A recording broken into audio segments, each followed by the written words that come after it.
Welcome to episode 6 of Thin Air. We first want to say thank you to you, our amazing listeners, for your patience during our mid-season break.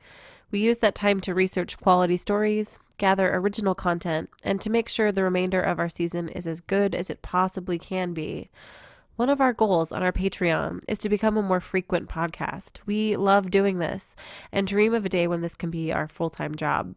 If you would like to hear more from us, please consider making a donation at patreon.com/thinairpodcast. Links are on our website, thinairpodcast.com, in the upper right-hand corner. Patreon is a website that empowers supporters of the arts like you to give a donation to projects that you love. We need your support to continue to bring you quality content. Again, that's patreon.com/thinairpodcast. Okay, on with the show.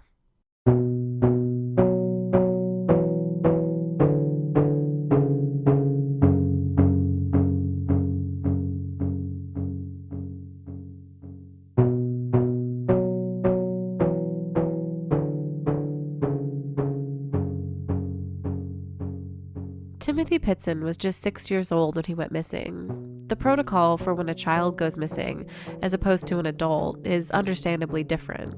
In general, we assign agency to adults that can cause a lag between when they are discovered missing and when a police investigation starts. With adults, it seems, there's the assumption that, at least until there's more information, that they could have gone missing because they wanted to. In fact, in every story we've reported on here at Thin Air, this has been the case. An adult goes missing, and the immediate thought is that they will turn up, that they just went somewhere of their own accord.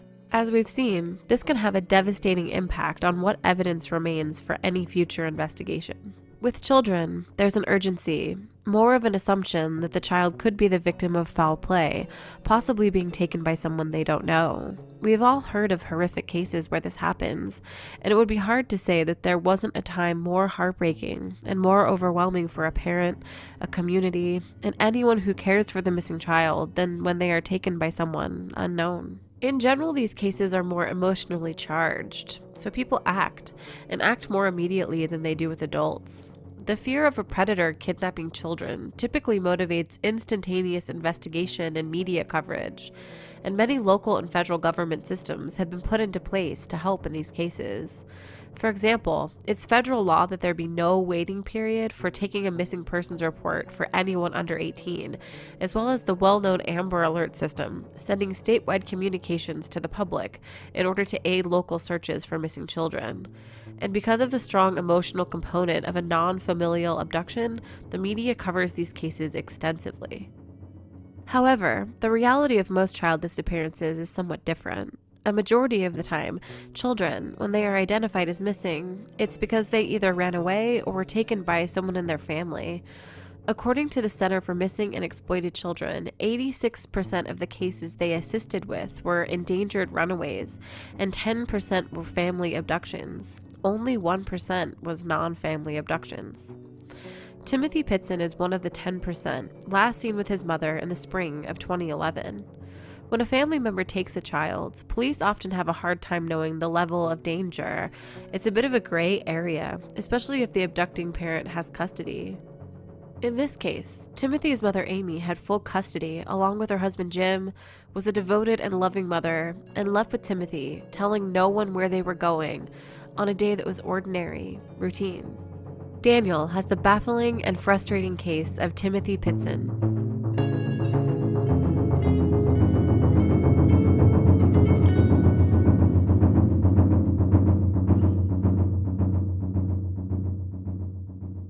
The days leading up to the disappearance of Timmothy Pitzen, he was caught on security camera at various hotels in Illinois and Wisconsin.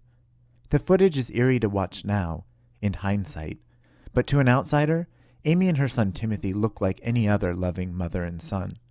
He follows dotingly next to her, holds her hand, waits patiently beside her while she pays for their hotel rooms. In one shot, you can see him crawling on the floor of a lobby, pushing a toy car, being a 6-year-old boy. It makes sense that Timothy looks happy too. He's just had the time of his life. His mother, Amy, has just spent the past few days taking him to various zoos and water parks in the greater Aurora, Illinois area. Presumably that whole time, Timothy was unaware of what his future was to hold. the last official report of Timothy alive or dead comes from a telephone call made by Amy on Sunday, May 13th, 2011. She called loved ones in which she reassured them that everything was fine and that Timothy was okay. Timothy could be heard in the background of the phone call, and he sounded fine. After that, he's never been seen or heard from again.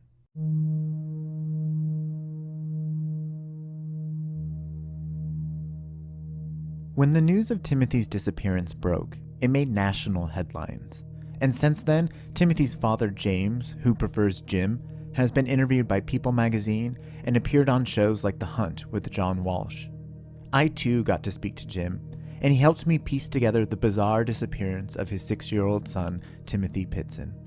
The story of Timothy's disappearance starts on Friday, May 11th, 2011. Jim, Amy, and Timothy all wake up like it's any other Friday. However, Amy wasn't feeling well, suffering from issues related to vertigo. She needed Jim to drop her off at work, which was about 3 or so blocks away from their home. After Jim dropped Amy off at work, he takes Timothy to kindergarten, which started at 8:10 that morning. So that day that he went missing, can you describe sort of what happened that day, like you taking him to school and whatnot? Yeah, Amy was having issues with her vertigo. So I'm like, well, I'll drop you guys off at school. I'll take you to work, drop him out of school. And she goes, well, you don't trust me? I'm like, of course I trust you, but you can hardly walk. I'm like, I'll just drop you off and I'll pick you up later. It's not a big deal. You know, I just want to make sure everybody's safe and everybody's taken care of and that you don't get in a car accident or something on the way to school or whatever. And when you're driving around, she's like, okay. And she reluctantly got in the Jeep and I dropped him off at school and unbuttons his seatbelt and hops over to the back of the Jeep and, love you, Dad. And going, love you too, buddy. I'll catch you later. And he ran off to school, ran off to see his teacher. So, like he normally did all the time. Did anything seem strange that day?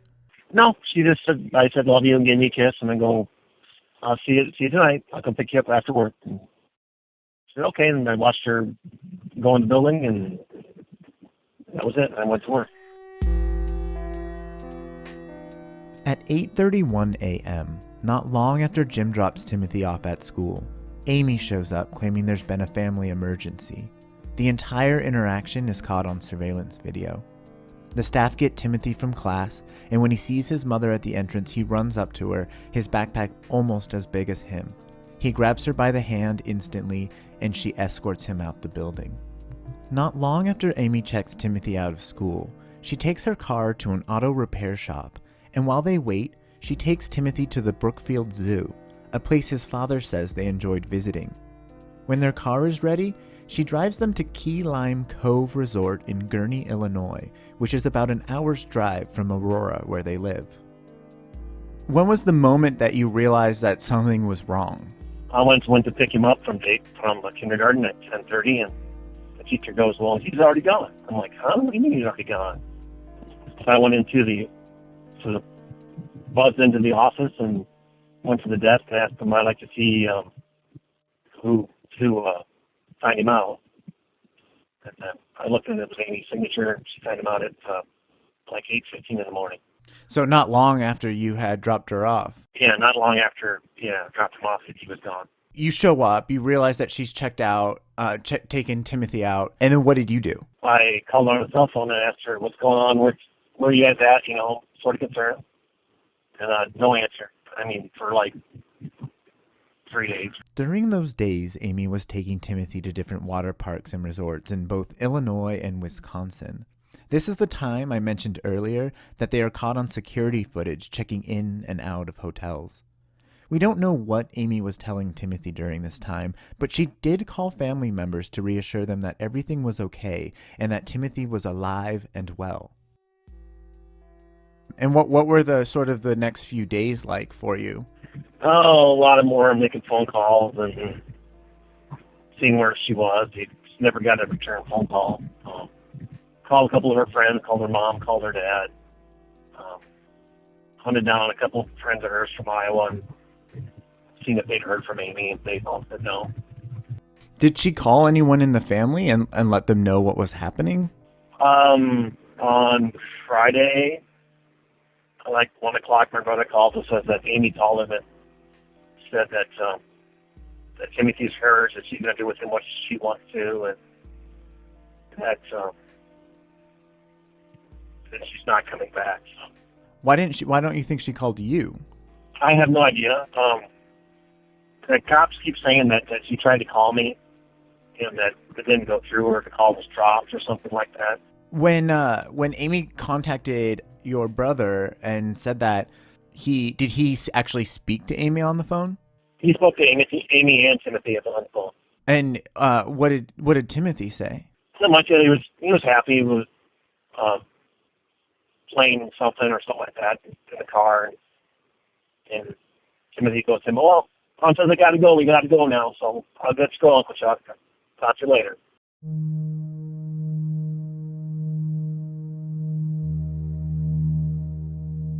On Sunday, May 13th, 2 days after Amy took Timothy from his kindergarten class, she's caught on a security camera at a grocery store in Illinois. This is the first time she's seen without Timothy by her side. The timestamp on the video has her entering at 7:59 p.m., and she's leaving only a few minutes later at 8:06 p.m. with her purchased items.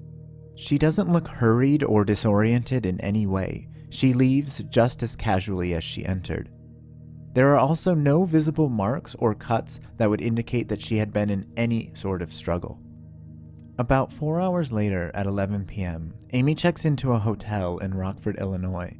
Again, there are no reports of Timothy with her at this time.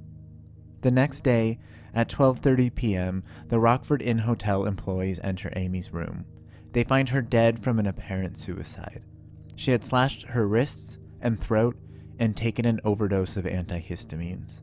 She left behind a note along with 2 others that she mailed. 6-year-old Timmothy Pitzen was nowhere to be found. Here's a clip of Amy's mother, Alana, reading the note.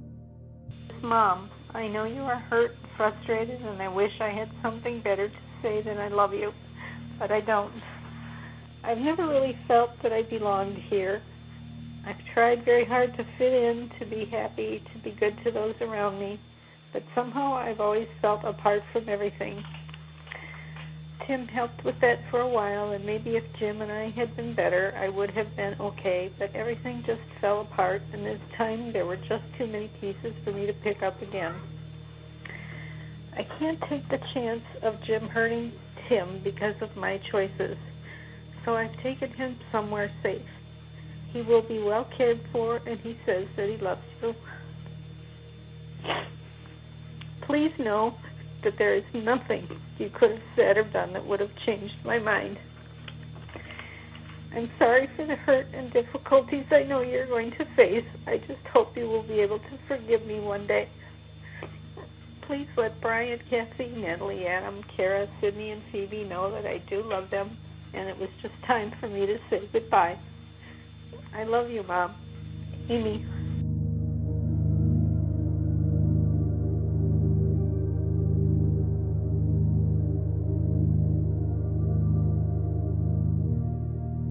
What sort of drew you to her when you first saw her or met her? Personality, she was energetic and lively. It wasn't, oh, I'm just here, yeah, you know. She had long brown hair, brown eyes. A pretty good-looking lady, about 5'10", very outgoing, energetic. Didn't seem to have everything put together at the time. What sort of things made Amy happy? What were her interests or her hobbies? She tried to do scrapbooking for a while, pretty much long walks in the park, and Timothy made her extremely happy, and taking care of Tim, doing things together. We used to go four-wheeling in a Jeep at the time and take the family, and we'd go drive through the trails on some private property. And before any of this had happened, did Amy have any mental health issues? After we got married and were dating for a while, she said that she's taking medication for depression.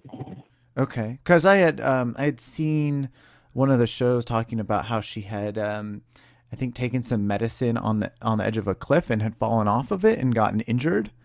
Can you sort of explain that? Well, she was upset about not getting the job she wanted at the time, and she was running out of money that she had saved up, and I guess she was upset because things weren't going her way or working out the way she wanted them to. Had you seen any signs, or had she acted strangely in any way, sort of in the months leading up to her leaving with Timothy? No, not really. I mean, she'd gone to work, and I'd gone to work at that time of the year. We started working a lot of hours at work, so I was working 10-hour days, and she'd come home from work, and I'd make some dinner and talk, and she had meetings to go to for property management type stuff, and did that. Everything seemed to be fine. Because, I've read some reports about how people said that she sort of was planning this for a few months before she did it. Looking back now, is there anything that you noticed that would have indicated that she was planning to do something like this? No, I didn't see anything that drew up a flag or anything that something was going on that was uncalled for or not normal for her to do. What was your marriage with Amy like at the time of Timothy's disappearance? A little stressed. She'd gone down to the Bahamas on vacation with her friend Liz, and had a little argument about that for 6 months or so.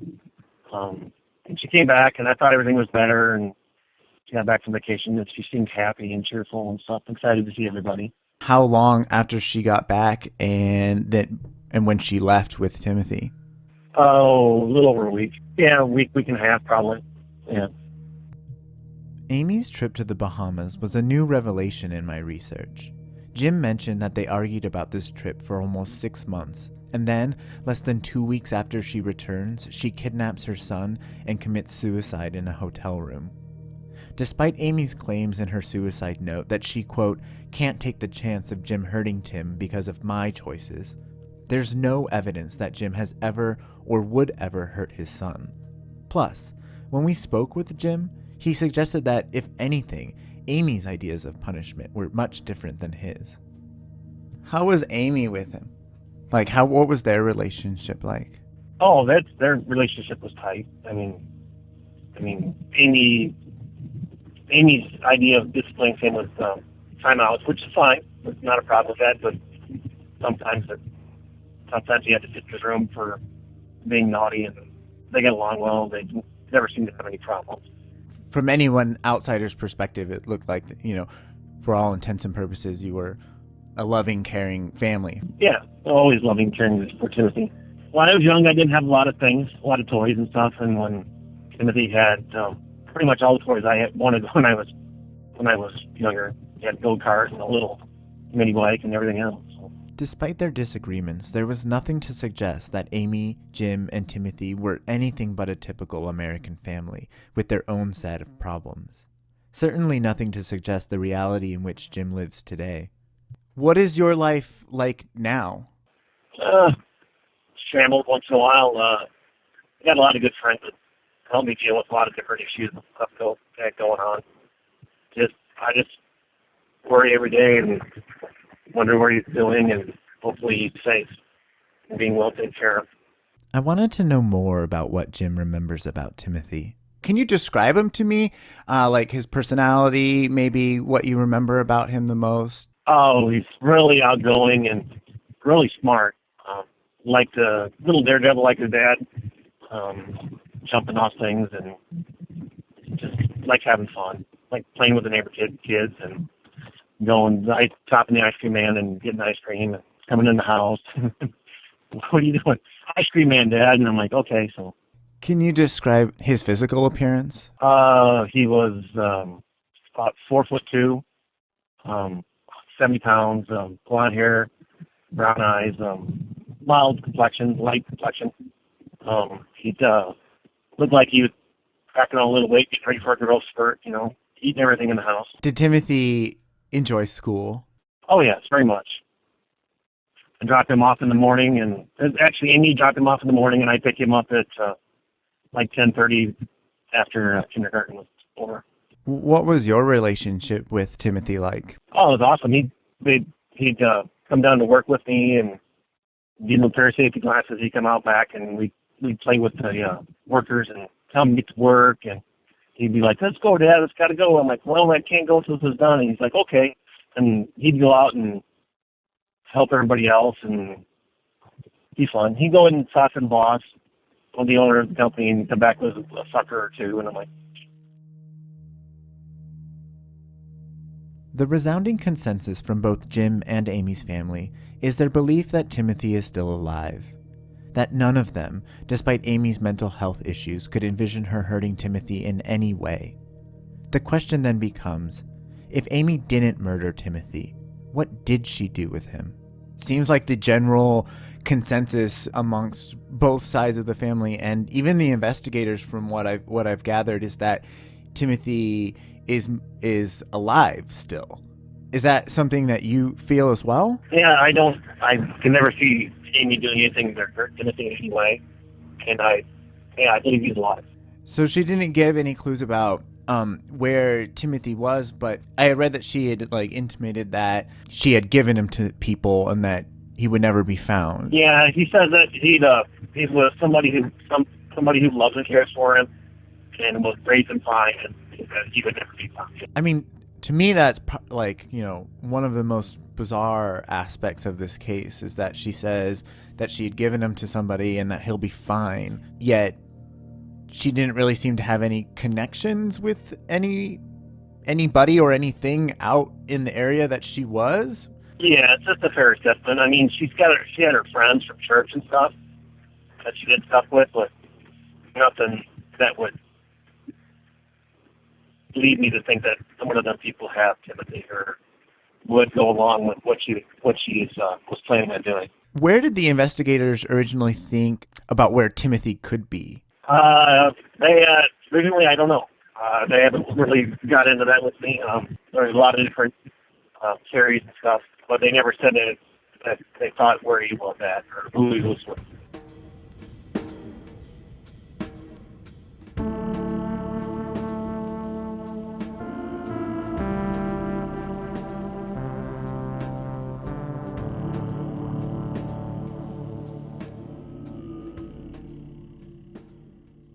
There are a lot of theories regarding what could have happened to Timothy.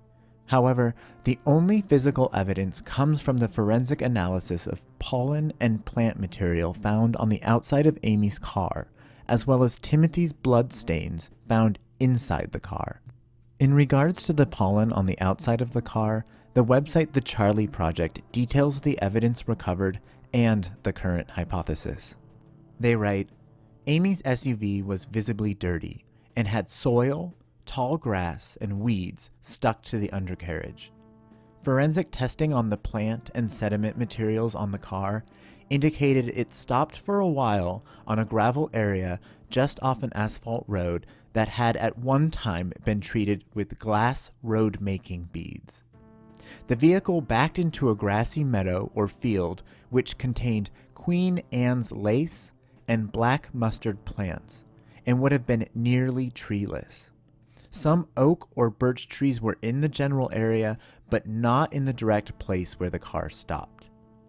There was possibly a pond or small stream close by. There were no indications that the land was cultivated as either a lawn or for growing crops.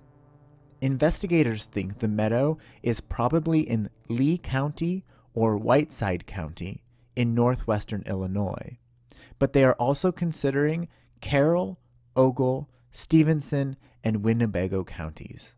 End quote.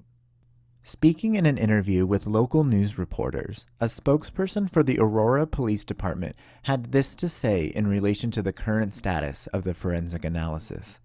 What we're thinking is if any of that vegetation or even anything that we can get from any of the dirt is unique to any parts of Illinois, that would be a great place to start searching. What we're trying to do here is really pinpoint an area that we can start searching. We've got a huge circle, and we really need to make that smaller. The only other physical evidence comes from Timothy's bloodstains discovered in the back of Amy's car. However, Jim explains that the bloodstains were old and came from a nosebleed Timothy had earlier that fall. He had a really severe nosebleed the fall before in the backseat of the car. They also did forensic testing on the knife Amy used to kill herself, and the only blood found was Amy's. So if she did hurt Timothy, we don't know what she used to do it. And with no other leads, the case goes cold. In an attempt to keep Timothy's story alive in the media, and because of the steadfast belief that Timothy may very well be alive, Jim has continued to talk to the press. Is there any current information on the case or any recent developments that you could share with us? To my knowledge, I haven't heard anything from the investigator, the police department in Aurora, or anything else at this time. The last thing I did was the People interview, and I did the Tom Walsh show. So it seems like after every time there's some publicity in the case, there's reported sightings of him. So they go and investigate all those leads I get. The last lead was a little person in Florida. They had pictures and stuff and birth certificates and everything for that. The lady up in Rockton, that they found the kid that she's staying in, it wasn't Timothy at all. I mean, they investigate all the leads. It's just sometimes they just don't come out the way they want. Do you have a hypothesis about where she could have taken him or where he could possibly be today? Yes, he could be anywhere. I mean, he could be with any number of people. She could be like a radical church group or something like that. I don't know. I mean, it could be that, or he's with some caring people somewhere else. I don't know. I'd like to have my son back. It's just sad that people who have him haven't just dropped him off somewhere.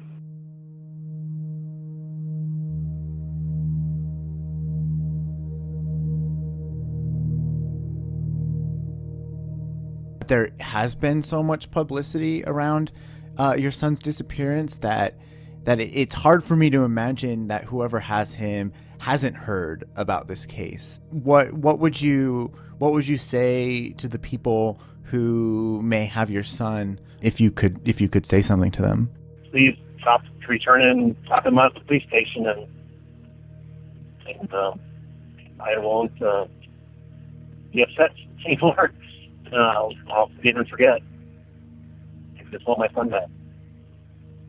Just want to tell him how the wonderful person his mom was, and that she was ill or sick at the time, and I didn't know about any of it at the time to help his mom get better. So.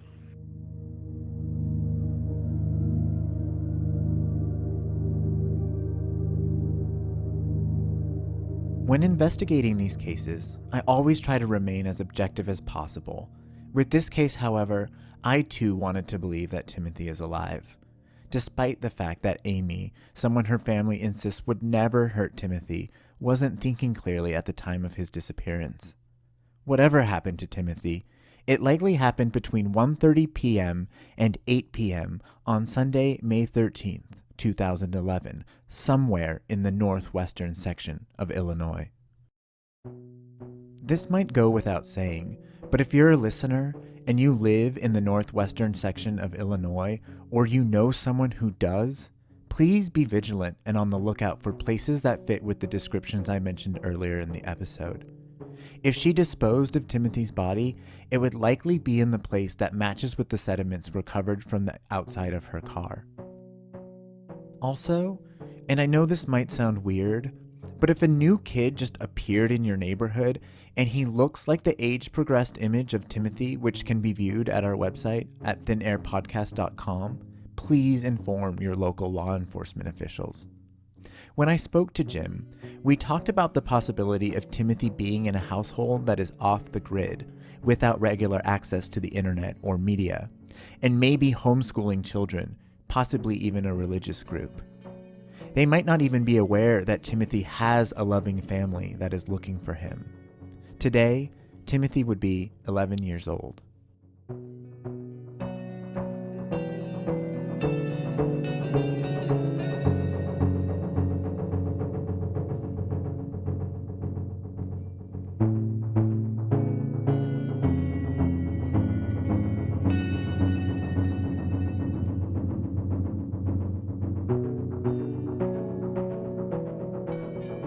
If you have any information, contact the Aurora, Illinois Police Department. Details are on our website. We would like to thank Jim Pitzen, Timothy's father, for speaking with us. On our website, thinairpodcast.com, we have photos, including an age-progressed picture of what Timothy would look like today, surveillance videos of Amy and Timothy's trip, and lots of other crucial information on this case. The news clips you heard on today's episode were provided by The Nancy Gray Show and Wisconsin TV station WISN. Today's episode of Thin Air Podcast is brought to you by our donators over at patreon.com/Thin Air Podcast. If you like what we do and want to hear more, consider making a donation so we can keep bringing you quality stories like the one you heard today. Mixing, mastering, and original music for this episode came from our friends at Conifer Audio. If you are interested in original compositions or other audio services for your own podcast, drop them a line at coniferaudio@gmail.com. Join us again in 2 weeks.